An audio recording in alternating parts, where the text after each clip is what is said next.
Yeah, that's right, guys. The race for the West begins. Iowa opens up conference play this Saturday when they face Big Ten West powerhouse Wisconsin in Kinnick. Last year, Iowa was embarrassed in Madison, only putting up 66 yards of total offense. I know I tried to forget that game from last year, but the team hasn't. Here's what they had to say about facing Wisconsin again this weekend. They brought 10 of 11 guys back from last year, and their O-line is one of the best in the country. They've got, arguably the best running back in the country as well. So, we're going to have our hands full. But, I think as defensively, we like that pressure. Two very physical teams coming out.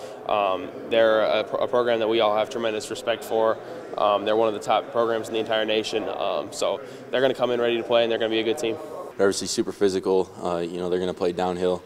Kind of like we try to do on offense, but I believe that they're going to be totally ready to play and see a lot of the same things from that we did last year from them. They showed up and punched us in the mouth and left a bitter taste in our mouth, and we still have it. So we want to get that out.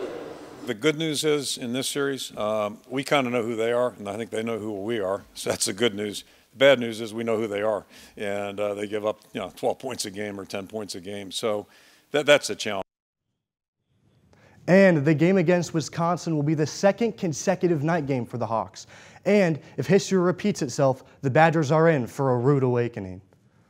It's just a really special atmosphere, and I think it's always tough for a team to go in and play, on the road at night because of that atmosphere. So I'm really excited for this game, and really just excited to get the crowd involved quick.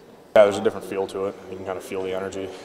I'm not into all that woo-woo stuff, but you can, there's something to it for sure. I mean, the fans are just always invested, especially at night, and for some reason they're a little bit rowdier, so that's something we look forward to, obviously, and I think it's a big edge. It's kind of funny, as we started the year, I think the first game was like 2:30, and the next one, they've all moved up like an hour or two every week, so it seems like it's like a video game or something. You just keep moving up a little bit. But yeah, anytime you get to go in Kinnick, especially at night, with the great fans we have and the great atmosphere that it is, it's really special and it's going to be really fun. So the team is definitely excited to get under the lights. The last few ranked teams to play in Kinnick at night were upset by the Hawks, with the exception of Penn State last year, but we don't talk about that. Now, before we go, we caught up with Iowa offensive lineman Keegan Render for a quick and fun one-on-one interview. Here's an excerpt of the full clip that you can find on YouTube. First off, what's your go-to throwback jam? My go-to throwback jam? Probably September by Earth, Wind, Fire. The worst purchase you've ever made? In my opinion, probably just a pair of shoes that I didn't need, but I'm sure my girlfriend probably has other, probably say my truck, but. Who's the funniest person on the team? I'd say, I'm going to combine it. I'm going to say the Paulson twins. I think they're the funniest. I'll do both of them, so, especially together. You can also read the full interview in this week's pregame edition of the Daily Iowan. Well, that's it in the sports studio today, but be sure to come back tomorrow to hear from Daily Iowan pregame editor Adam Hensley on what to expect from Iowa's game against Wisconsin. Bo and Kalen, back to you.